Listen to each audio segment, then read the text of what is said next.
Welcome to the study on the French Revolution and Romanticism. This study is part of the discussions related to the complementary course, The Evolution of Literary Movements, prescribed for Semester 4, BA English Language and Literature.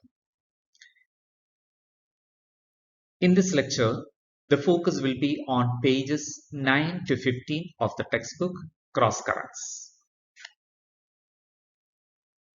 A broad outline of the study will be the French socio-political and religious situations, the Enlightenment movement, Romanticism, and impact of Enlightenment and Romanticism upon England.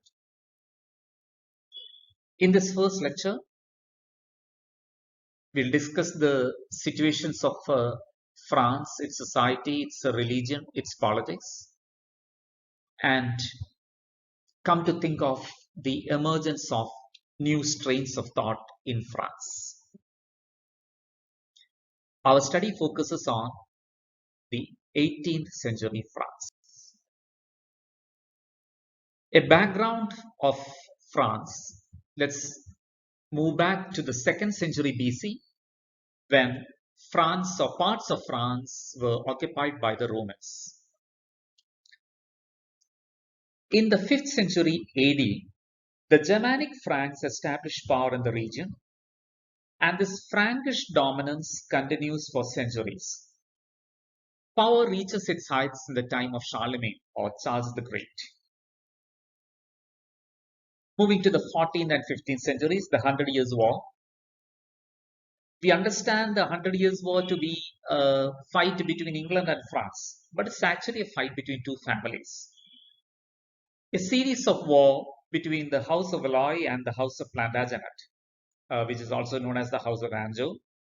A fight for the French throne, which had become vacant upon the extinction of the senior Capetian line of French kings.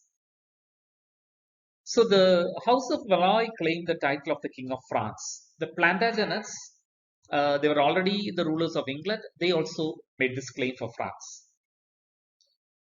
The Plantagenet kings of England were the 12th century rulers of England, and they had their roots in the French regions of Anjou and Normandy.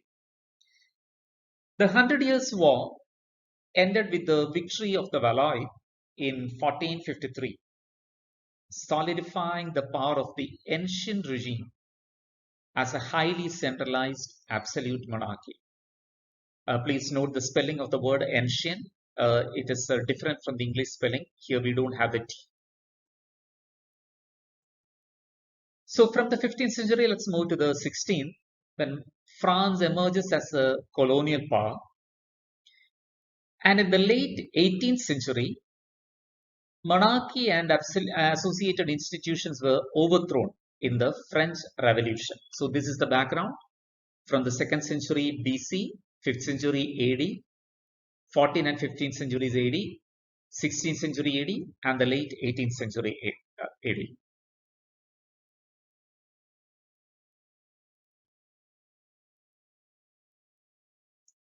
Now focusing on the 18th century, the French society in the 18th century. Under the ancient regime, the society was divided into three estates.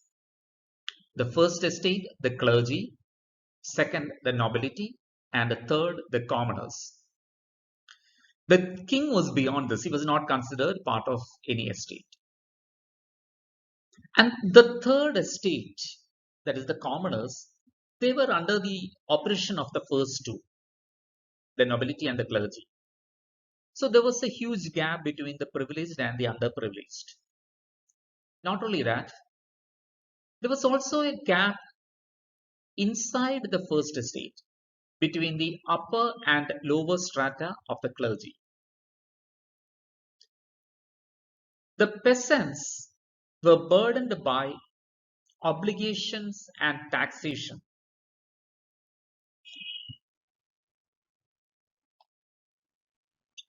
You may refer to page 11 of the textbook where you have a table given there. The peasants had to pay money to the state, the church, and the nobility. And another problem in France was the extravagance and incompetence of the monarchs. The response to all these situations was the contradictory currents of thought. The Enlightenment and the Romantic movement that converged into a crucial political event, the French Revolution. The French Revolution is considered as the triggering point of the Romantic movement. Romantic മൂവ്മെന്റിനെ കുറിച്ച് പൊതുവായ ഒരു understanding നമ്മുടെ മനസ്സിൽ വരുന്നത് ഇംഗ്ലണ്ടിലെ romantic movement Wordsworth, Shelley, Keats, Byron ഇങ്ങനെയൊക്കെയാണ്. But the Romantic movement really sprouted in France. Enlightenment upheld reason and argued that rational acts and rational thought could ensure happiness. But Romanticism was antithetical to this and held emotion dearer. But this did not weaken the French society's progress towards the French Revolution.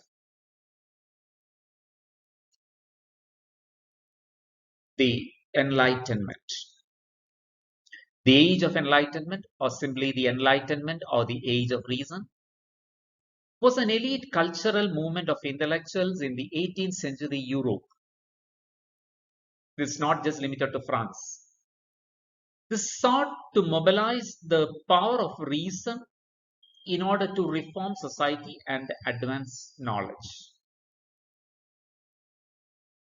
The Enlightenment flourished until about 1790 to 1800, after which the emphasis on reason gave way to Romanticism's emphasis on emotion, and a counter-Enlightenment, Romanticism, gained force.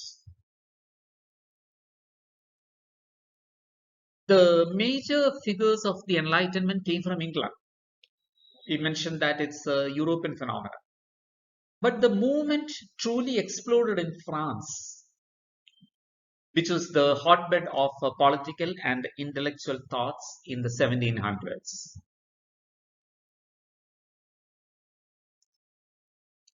The roots of this French Enlightenment lay largely in the resentment and discontent over the decadence of the French monarchy in the late 1600s. Situations of the French society provoked her people and prepared their minds for an influx of new thoughts. Speaking about the rulers, we have Louis XIV, known as the Sun King, a wildly extravagant king. At this time, during his time, the people who were discontent, the wealthy intellectual elites, began to gather regularly in the Parisian salons, parlors for conversation. And these meetings were hosted by the high society women. And they gathered, had discussions, raised their complaints, shared their problems about the state of their country. After the death of Louis XIV, a far less competent Louis XV took over, and these salons only grew in popularity at this time. So the salons were places where they could share their problems, but the nature of these discussions changed from an idle complaint, whining, into constructive political thought. Especially after the works of John Locke became widespread, participants at the salons began to discuss substantive political and social philosophies of the day. Before long, the cutting-edge thought in a variety of disciplines worked its way into the salons, and the French Enlightenment was born. വിവിധങ്ങളായ പുതിയ പുതിയ ആശയങ്ങൾ ഇവിടെ ചർച്ചയ്ക്ക് വന്നു. രാഷ്ട്രീയം മാത്രമല്ല ഇവിടെ ചിന്തിക്കുന്നത്. Philosophy, literature, all these areas were discussed in the salons, So the French Enlightenment owes much of its origin and existence to these salons. It was a time of intellectual dynamism, and this free floating of ideas had the potential to crystallize into a definite form. They were powerful, capable of moving masses into rebellion, which saw its climax in the French Revolution. The trajectory of enlightenment shows a movement from a revulsion of corruption towards an affirmation of liberty, equality, and fraternity, the slogans of the French Revolution. So, the Enlightenment is a movement aiming at liberating man from ignorance and superstition and instilling faith in human powers.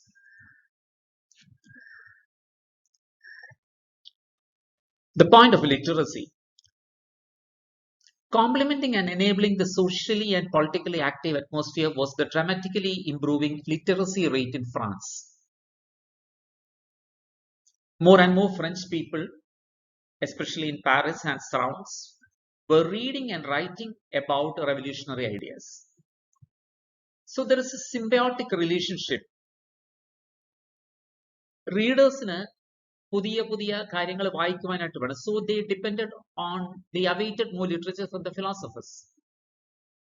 And the writers, the philosophers, because of the response, the warm response they got from the readers, they were compelled to write more.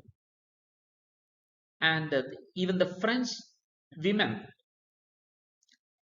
they had, very often they were limited to the role of hostesses, but they too had an opportunity to contribute to the conversation.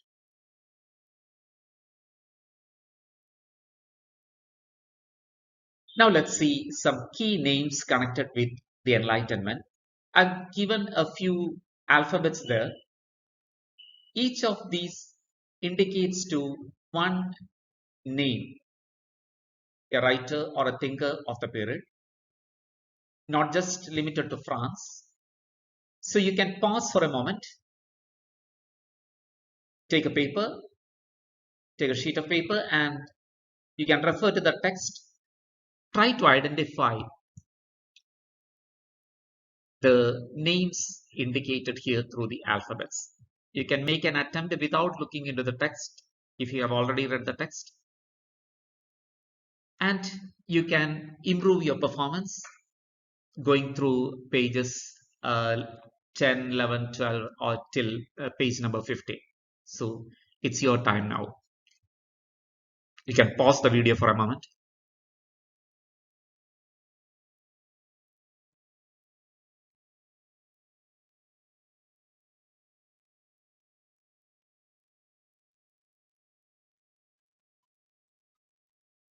So you have the names here.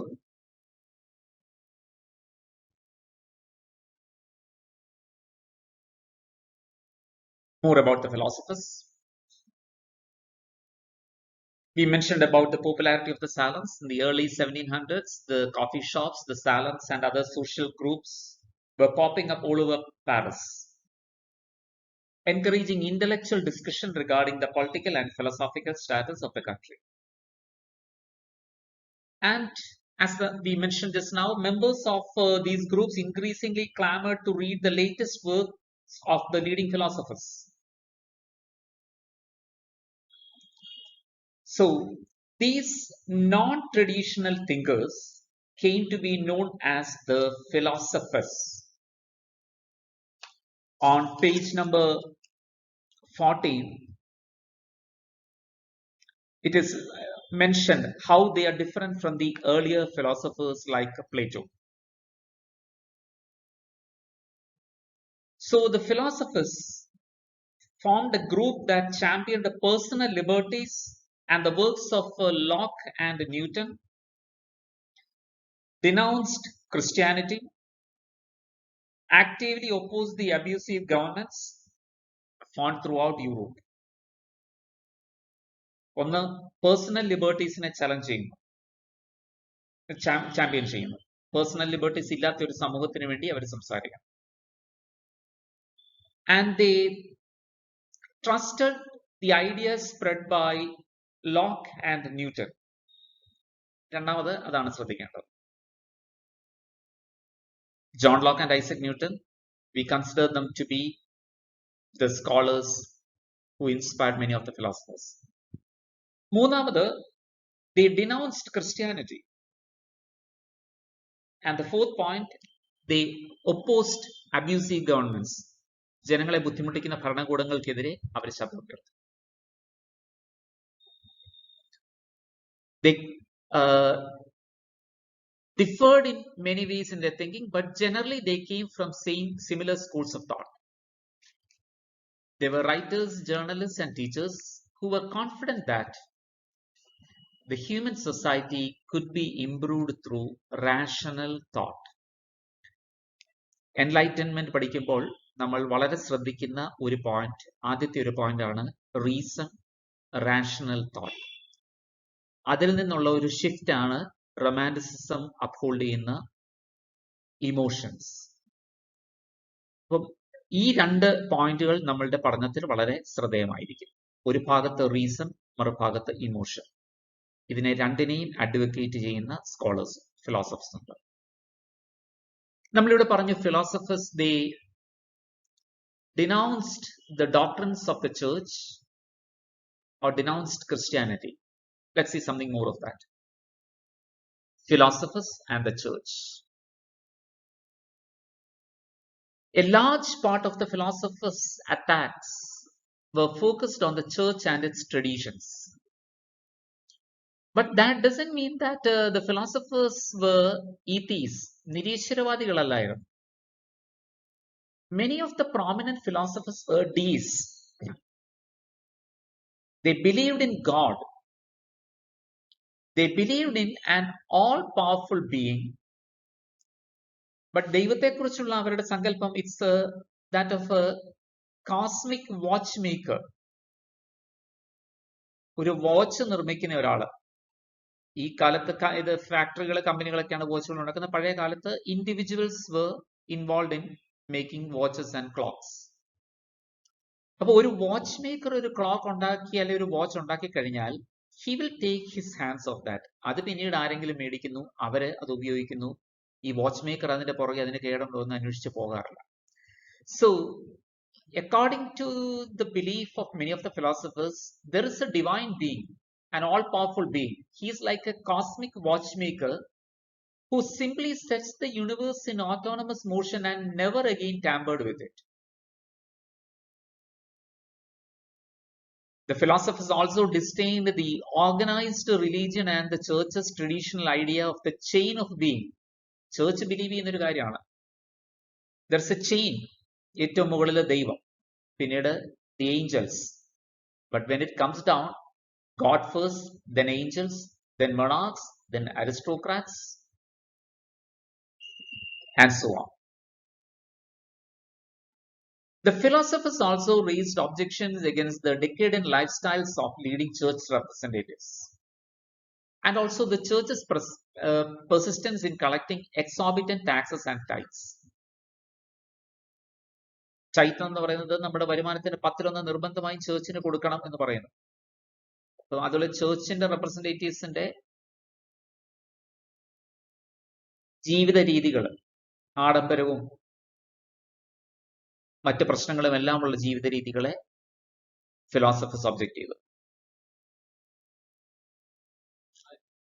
ഇതിനെല്ലാം അപ്പുറമായിട്ട് what the philosophers found most appalling was the control that the church held over impressionable commoners by instilling in them a fear of eternal damnation. Church എങ്ങനെയാണ് ആൾക്കാരെ control ചെയ്യുന്നത്? നിങ്ങളെല്ലാം മരണത്തിന് ശേഷം ഒരിക്കലും രക്ഷപ്പെടാത്ത ഒരു ഡാമിനേഷനിലേക്ക് പോകും, unless you obey us. So the philosophers objected to such teachings. The philosophers may have mixed feelings about the common people. അതുകൊണ്ടാണ് ചിലര് ഫ്രഞ്ച് റെവല്യൂഷനെ എൻകറേജ് ചെയ്തു, ചിലര് ഒപ്പോസ് ചെയ്തു. But they were united in their strong feelings against the church. As a result, they provoked the church by challenging doctrines such as the existence of miracles and divine revelation, and often disproving specific tenets with simple science. These philosophers, they had a scientific background, many of them. So they challenged the miracles and the certain practices of the church through science. So naturally, the church in turn hated the philosophers and all they stood for. We mentioned that the Enlightenment was triggered off by thinkers in England. Two names are mentioned here: Sir Isaac Newton. We know Isaac Newton, his principles about gravity and all. So, what does he speak there? Isaac Newton's gravity principle നോക്കുമ്പോൾ nature obeys certain fundamental laws. So,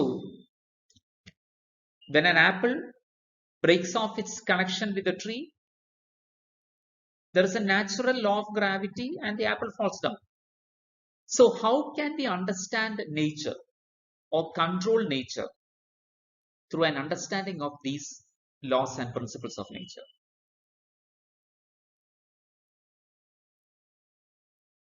So, human nature also can be understood. It can be scientifically studied and improved. ഇതാണ് Isaac Newton argue ചെയ്തത്. പ്രപഞ്ചത്തിലെ കാര്യങ്ങൾ നമുക്ക് പഠിച്ചാൽ improve ചെയ്യാൻ പറ്റുമെങ്കിൽ മനുഷ്യന്റെ സ്വഭാവവും മനുഷ്യന്റെ നേച്ചറും നമുക്ക് ആ വിധത്തിൽ തന്നെ പഠിക്കുകയാണെങ്കിൽ ഇംപ്രൂവ് ചെയ്യാൻ പറ്റും. ചേർച്ചിന്റെ ഡോക്ടറിന് നേരെ എതിരാണ്. ചേർച്ച് പറയുന്ന ചില തത്വങ്ങളിൽ കൂടെ മാത്രമേ മനുഷ്യർ പോകാൻ പറ്റുള്ളൂ. So this feeling gave an optimism at the time of the Enlightenment. John Locke advocated ചെയ്യുന്നു the value of human dignity.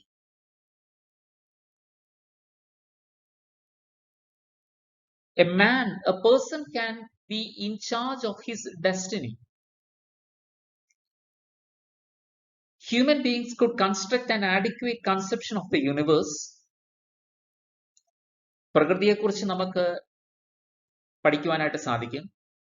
അതേ systematic understanding we can apply to the human person also. Newton പറഞ്ഞ ഐഡിയയുമായിട്ട് വളരെ സാമ്യമുള്ളതാണ്. അപ്പോൾ അങ്ങനെ നമ്മളുടെ തന്നെ നിയന്ത്രണം നമ്മളിലേക്ക് വരുമ്പോൾ we can be in charge of our destiny. John ലോക്കിന്റെ ഒരു പ്രിൻസിപ്പിളാണ് the tabula rasa, a table that is clean, a blank slate. So the mind is a tabula rasa, a blank slate. All our knowledge originates from experience. So on this tabula rasa, the imprints are made by experience. Let's wind up the first lecture here, requesting you to go through the textbook till page number 15. Thank you.